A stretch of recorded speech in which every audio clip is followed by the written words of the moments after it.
안녕하세요. 눈뜨는 인생입니다. 오늘 소개할 책은 어떻게 인생을 살 것인가? 저자는 수린, 출판사는 다연입니다.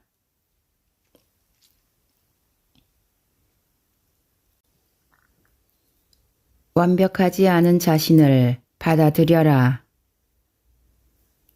하버드대 출신의 심리학자가 자신의 못생긴 외모가 콤플렉스인 한 여성을 상대로 다음과 같은 실험을 한 적이 있다. 자신을 꾸미지 않아 항상 단정치 않은 모습을 하고 있고 매사 심드렁하기만 했던 그녀에게 심리학자는 매일 당신은 정말 예뻐요. 당신은 정말 유능합니다. 오늘 참 잘하셨어요 등의 칭찬을 해주었다. 그렇게 얼마의 시간이 흐른 뒤 사람들은 놀라운 사실을 발견했다. 못생겼던 그녀가 예뻐진 것이다. 그녀는 과거에 구질구질함을 벗고 치장을 즐기게 되었으며 어느새 당당하게 자신을 드러내고 있었다. 어떻게 이런 큰 변화가 일어난 걸까? 사실 그녀의 외모는 조금도 변하지 않았다. 변화의 근원은 바로 한층 강해진 그녀의 자신감이었다. 살면서 이것만은 꼭 고쳤으면 좋겠다는 부분이 있는가? 좀 더 날씬한 몸매를 갖고 싶고 좀 더 성숙한 내가 되길 바라는가? 평소 이것저것 다 마음에 들지 않는다며 나는 코도 낮고 눈도 작은 편이야. 나는 너무 신중한 성격이라 평소에도 걱정이 많아. 매사에 전전긍긍하는 나를 어쩌면 좋지라고 생각하지는 않는가. 자신의 부족함을 알고 이를 고치려고 하는 것은 좋은 시도다. 이 시도가 성공한다면 좀 더 완벽한 사람으로 거듭날 수 있다. 하지만 문제는 시도의 결과가 항상 이상적이지는 않다는 점이다. 시간과 에너지를 적잖이 쏟아부었는데 그 결과는 개선은커녕 오히려 걱정의 늪에 빠져 점점 더 자신감을 잃는가 하면 아예 자포자기 하기도 한다. 도대체 왜 일이 뜻대로 되지 않는 걸까? 한 가난한 어부가 바다에서 아주 크고 아름다운 진주를 건졌다. 어부는 매우 기뻤다. 다만 아쉬운 점이 있다면 진주에 작은 흠집이 있는 정도랄까? 어부는 이 흠집만 없앤다면 그 값을 매길 수 없을 만큼 완벽한 진주가 될 것이란 생각에 진주 표면을 한꺼풀 벗겨냈다. 하지만 흠집은 여전히 남아 있었다. 그는 다시 한꺼풀을 벗겨냈고 그래도 흠집은 좀처럼 사라지지 않았다. 그렇게 결국 어부는 진주를 깎고 또 깎아 흠집을 없애는 데 성공했다. 하지만 진주 역시 사라지고 난 후였다. 짧지만 시사하는 바가 큰 이야기다. 어떤가? 당신은 이 이야기의 숨은 뜻을 이해했는가? 이 이야기가 말하고자 하는 바는 간단하다. 바로 세상에 100% 완벽한 것은 없다 라는 사실이다. 그렇다. 이 세상을 통틀어 털어서 먼지 안 나는 사람은 없다. 사람은 저마다 부족한 부분이나 단점을 가지고 있다. 즉, 당신은 영원히 완벽한 사람이 될 수 없고 완벽하고자 하는 바람 역시 이루어질 수 없다. 이루지 못할 바람을 쫓다니 얼마나 사서 고생이란 말인가. 그러니 자신의 부족함과 마주하라. 부족함을 꽁꽁 숨기려 애쓸 필요도, 자기 자신을 미워하거나 불쌍히 여길 필요도 없다.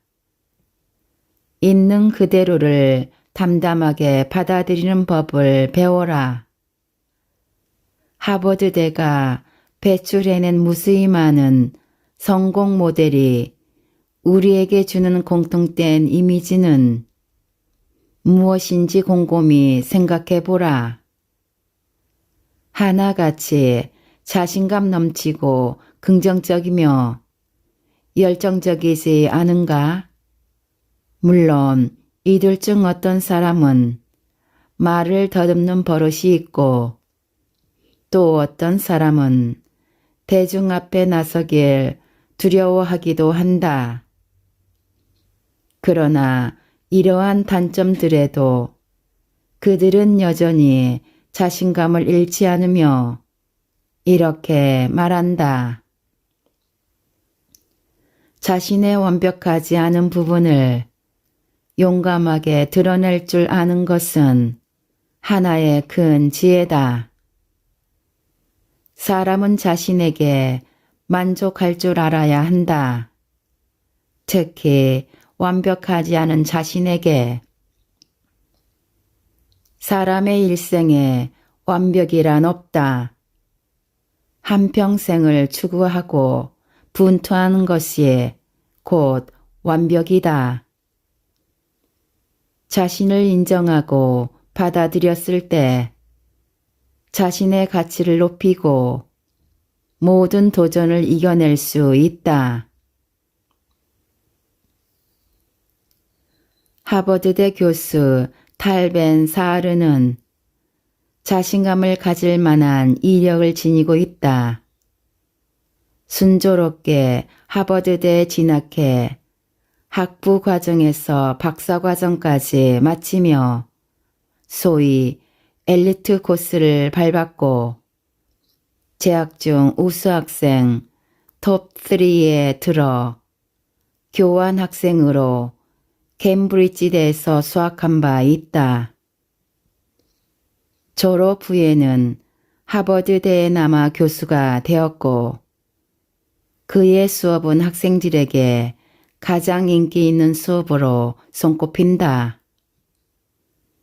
이뿐만 아니라 그는 현재 세계 500대 기업에서 교육 프로그램을 진행하며 미국 전체에서 가장 비싼 몸값을 자랑하는 희망 전도사로 이름을 날리고 있다. 그의 인생은 다른 사람이 보기에 꽤나 성공적이고 완벽한 인생이다. 하지만 그는 자신의 부족함을 잘 알고 있다. 그는 내성적이고 말수가 적으며 낯가림이 있는 편이다. 그는 이렇게 말했다. 적어도 100번이 넘는 강의를 했지만 솔직히 지금도 많은 사람 앞에서 강의나 강연을 할 때면 여전히 긴장이 돼요. 성공한 희망 전도사라면 당연히 언변도 좋고 열정적이야 하는 것 아닌가? 적어도 긴장은 하지 말아야지. 어쩌면 이런 의문도 들 것이다. 그는 어떻게 성공을 한 걸까? 있는 그대로의 자신을 받아들이는 것. 이것이 바로 그의 성공 비결이다. 그는 사람들에게 자신의 부족함을 솔직히 밝힌다.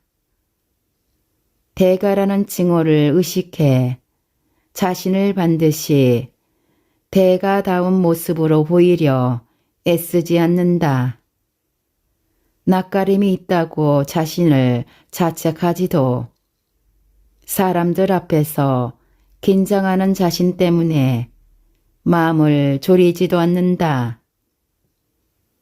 그는 자신의 부족함과 마주했을 때 스스로 이렇게 말한다. 나의 장단점을 받아들이고 나의 불완전함을 허락하자. 좋아, 해보자. 기꺼이 있는 그대로의 자신을 받아들이는 것. 이는 그의 수업의 핵심 포인트이기도 하다. 심리학에서는 자신의 불완전함을 인정하는 것이 자기 자신을 존중하고 직시하는 일종의 심리적 에너지를 만든다고 말한다. 생각해보라. 너무 뚱뚱한 몸매나 마른 몸매, 큰 코와 작은 눈을 사람들이 콤플렉스라고 느끼는 이유는 뭘까? 이는 완벽하지 않아서가 아니라 자신감이 없어서이다. 완벽하지 않으면 가치가 없다고 착각하는 것이다. 자신의 불완전함을 인정하는 연습을 하라. 이것이 바로 진짜 내면에서 우러나오는 자신감이다. 타이완의 유명 화가 황메이 리에는 출생 당시 의사의 실수로 대뇌신경을 다쳐 뇌성마비를 앓았다. 그녀는 안면과 사지 근육을 정상적으로 움직이지 못하게 되었다. 물론 말도 제대로 하지 못했고 팔다리는 말을 잘 듣지 않았으며 한쪽으로 삐뚤어진 입에서는 자꾸만 침이 흘러나왔다. 하지만 그녀는 자신의 손을 붙삼아 캘리포니아대의 예술학 박사 학위를 취득하고 찬란한 자신의 삶을 그려냈다. 그 비결은 무엇일까? 한 강연에서 어떤 학생이 그녀에게 솔직하게 물었다. 박사님은 뭐가 그렇게 즐거우신가요? 어려서부터 장애를 안고 사셨는데 박사님은 자기 자신을 어떻게 보시는지 궁금합니다. 뭔가 특별한 생각이라도 가지고 계신 건가요? 장애를 가진 그녀에게 이 질문은 참으로 날카롭지만 잔인했다. 하지만 그녀는 질문을 던진 학생을 향해 미소를 짓더니 이내 몸을 돌려 분필을 잡고는 칠판에 이렇게 썼다. 저는 이미 충분히 괜찮은 사람입니다. 그러고는 그 이유를 힘차게 써내려갔다. 첫째, 나는 사랑스럽다. 둘째, 나는 그림을 그릴 수 있고 글도 쓸 수 있다. 셋째, 내 다리는 길고 날씬하다. 사람들은 말도 제대로 못하고 몸도 가누기 어려운 그녀에게 행복이 올 거라고 생각하지 않았다. 하지만 그녀는 달랐다. 불편한 몸은 그녀에게 삶을 포기할 이유도, 하늘을 원망하거나 남을 탓할 이유도 아니었다. 그녀는 자기가 가진 것만으로도 자신이 이미 충분히 괜찮은 사람이라고 생각했기 때문이다. 이 자신감은 그녀에게 믿음을 가지고 열심히 앞으로 나아갈 길을 열어주었고 삶을 대하는 열정을 불어넣어 주었으며 결국 시리의 굴레에서 벗어나게 하고 삶의 에너지를 발산할 수 있도록 해주었다.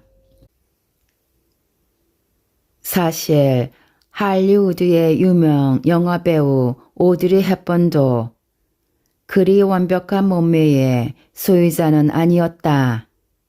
그러나 깡마른 몸매에 가는 팔다리, 빈약한 가슴에도 불구하고 그녀는 완벽한 미인의 아우라를 발산했는데 이는 헵번 스스로 자연스러운 자신의 모습을 사랑했기 때문이다.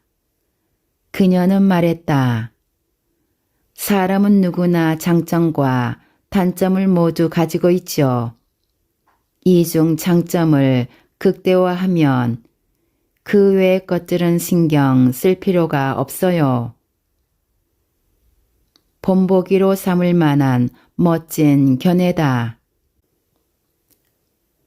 물론 자기 자신을 받아들이기만 하면 무조건 성공할 수 있다는 말은 아니다. 하지만 단언컨대 자신을 받아들일 용기가 없다면 절대 성공할 수 없다. 자신을 받아들일 용기를 내지 못해 자신을 바라볼 수 없는 사람은 마음속에 열등감이 가득하다는 뜻이고 열등감에 사로잡힌 사람은 살면서 많은 기회를 만나도 그 기회가 나와는 상관없는 다른 사람을 위한 기회라고 속단하고 미리 포기해버리기 때문이다. 외람되지만 묻고 싶다. 당신이 생각하기에 당신은 아름다운가? 뚱뚱하든 말랐든 키가 크든 작든 잘생겼든 못생겼든 상관없이 이 한 가지만 기억하라. 자신감이 곧 아름다움이다. 실패는 또 다른 출발점일 뿐이다. 여기 인생이 엉망진창인 듯 보이는 한 사람이 있다. 그의 이력은 다음과 같다. 23세 때 주의원 경선에서 낙선, 29세 때 주의회 의장 선거에서 낙선, 31세 때 대통령 선거위원 낙선, 34세 때 국회의원 선거에서 낙선, 39세 때 국회의원 연임 실패, 46세 때 상원의원 선거에서 낙선, 47세 때 부통령 지명 실패, 49세 때 상원의원 선거에서 또 낙선, 51세 때 미국 대통령 당선. 이는 바로 미국 전 대통령 에이브러함 링컨의 이력이다. 사람들은 그의 끈기에 놀라며 이렇게나 많은 실패에 충격해서 어떻게 벗어날 수 있는지 의아해했다. 그는 이렇게 말했다. 기억하십시오. 성공하겠다는 결심은 무엇보다도 중요하다는 사실을요. 인생에서 가장 가혹한 일은 무엇일까? 아마도 대부분의 사람에게 실패보다 더 충격적인 일은 없을 것이다. 실패했을 때 더 큰 실패의 늪에 빠져 영원히 성공의 서광을 보고 싶지 않은 게 아니라면 절대 신이 나를 시험하는 거라고 일부러 나를 벌하는 것이라고 여기며 도망치거나 울거나 불만을 늘어놓거나 절망에 빠져 주저앉지 마라. 실패를 받아들이는 법을 배워라. 이는 탈벤 사하르가 학생들에게 실패를 마주하는 법에 대해 강연하며 강조한 중점 포인트다. 그는 말했다. 사람은 누구나 엎어지고 깨지면서 걸음마를 배워야 우아한 걸음을 걸을 수 있습니다. 이와 마찬가지로 사람은 누구나 무수히 많은 실패를 경험해야 비로소 성공할 수 있지요. 진정한 리더가 되려면 어떻게 실패를 마주할지, 어떻게 자신을 이겨 역경의 늪에서 벗어날지를 알아야 합니다. 하버드대 출신들이 모두 엘리트라는 사실은 의심할 나위가 없다. 그러나 그들 역시 크고 작은 실패를 겪었고 그들은 심지어 실패를 경험하지 않은 사람은 성공할 수 없다고 믿는다. 오히려 실패는 그들이 자신의 문제점을 직시해 성공을 가로막는 요소를 없애고 성공으로 향하는 성결 조건을 갖추는데 큰 몫을 했다고 할 수 있다. 그들에게 실패는 미래를 위해 에너지를 비축하는 과정이자 성공을 위한 주춧돌이 된 셈이다.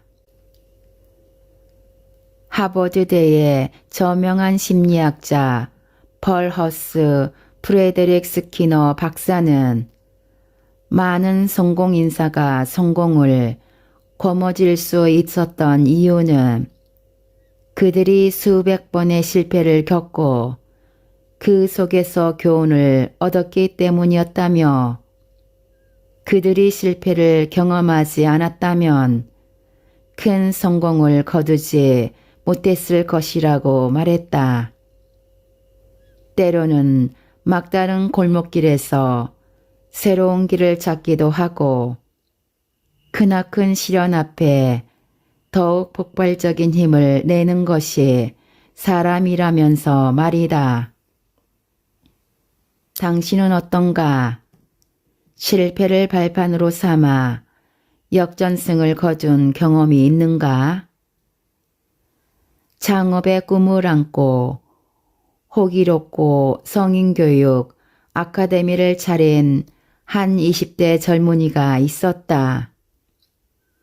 그는 광고와 홍보에 상당한 돈을 투자했고 임대료와 업무에 필요한 물건 구매에 사용한 비용도 상당했다. 그러나 그렇게 야심차게 사업을 시작했고 수개월이 지난 후 그는 열심히 노력했음에도 돈 한 푼 벌기는커녕 오히려 손해만 보고 있음을 깨달았다. 고민하던 젊은이는 결국 가족에게 돈을 빌려 뒷수습을 하고 그날로 집에 들어박혀 밖으로 나오지 않았다. 타인의 동정어린 시선과 온갖 추측이 싫기도 했고 누군가 고소해하는 눈빛으로 자신의 실패를 평가할까봐 두렵기도 했기 때문이다. 그는 꽤 오랫동안 실패의 늪에서 빠져나오지 못한 채 은둔 생활을 했다. 그리고 어느 날 도무지 혼자서는 일어설 방법을 찾을 수 없다고 판단한 그는 체념한 듯 자신의 은사를 찾아가 마음의 응어리를 털어놓았다. 그러자 은사는 이렇게 말했다. 실패가 뭐 별건가? 실패는 자신을 똑바로 볼 수 있는 기회일 뿐이야. 이전의 방법이 잘못됐다는 게 증명됐으니 방법을 바꿔 다시 시작하면 되는 거란다. 은사의 의미심장한 조언에 문득 깨달음을 얻은 젊은이는 인의 기운을 차려 자신이 실패한 원인을 찾기 시작했다. 도대체 어디에서 문제가 생긴 거지? 그는 한참의 사색과 반성 끝에 사업 방향을 살짝 바꿔 인성교육 프로그램 연구를 시작했다. 소위 인성교육 프로그램이란 강연과 영업, 처세, 지능 개발을 하나로 융합한 독특한 방식의 성인교육 프로그램이었다.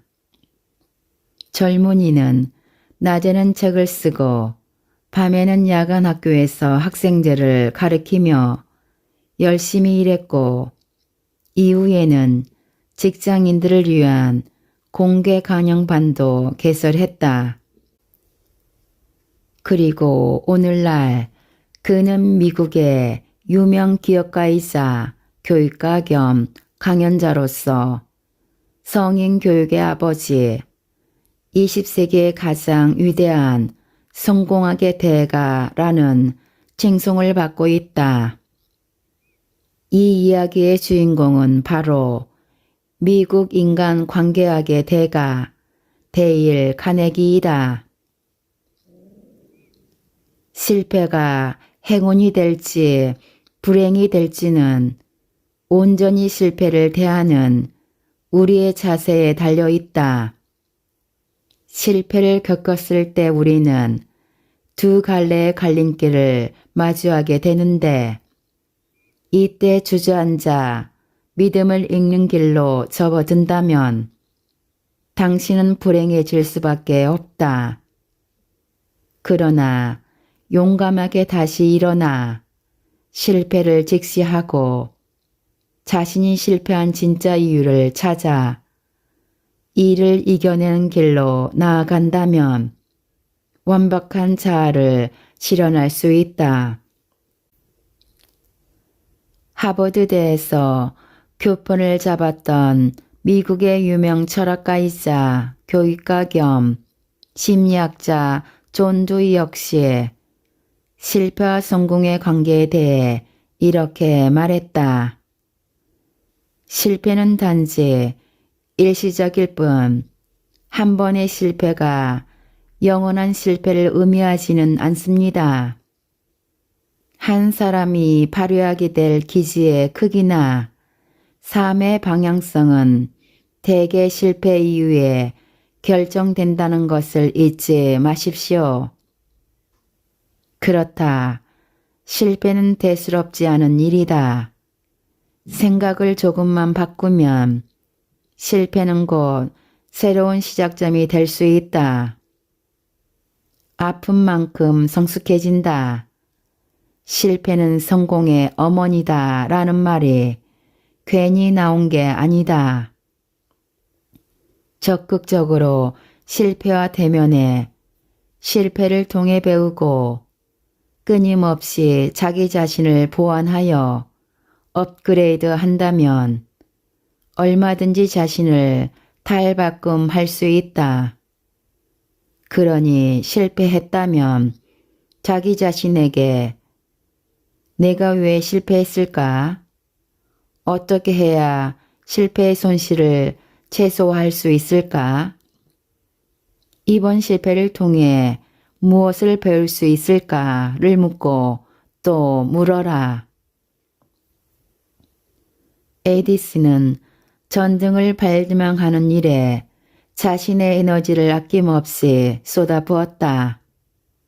그 과정에서 그가 만난 첫 번째 난관은 필라멘트의 재료를 찾는 일이었다.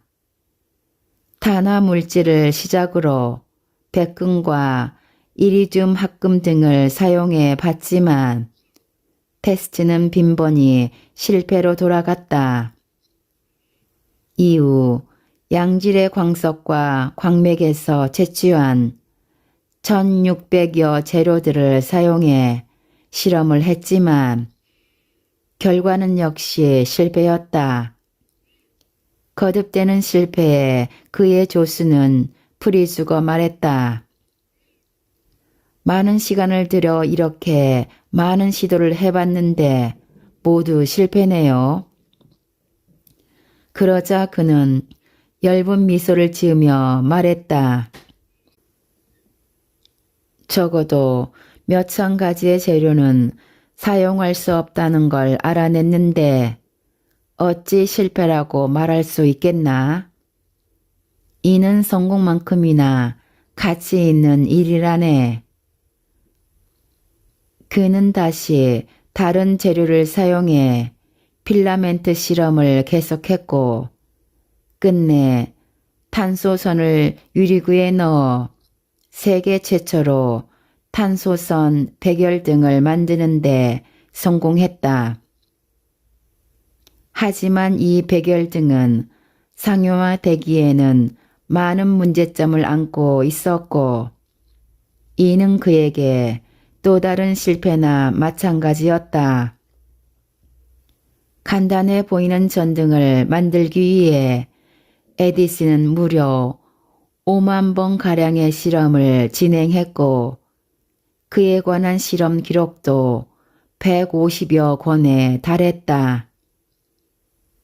그런데 1914년 12월 어느 날 에디슨의 반평생 노력이 한순간에 무너진 사건이 발생했다. 갑작스런 화재로 에디슨의 실험실이 모두 불타버린 것이었다. 잿더미가 된 실험실은 보는 사람마저 안타깝게 만들었지만 그는 담담히 조수에게 말했다. 이번 화재로 우리의 성과가 모두 불타 없어지긴 했지만 이게 꼭 나쁜 일만은 아니군. 우리의 모든 실패도 함께 날려버렸으니까 말이야. 자, 이제 처음부터 다시 시작하세.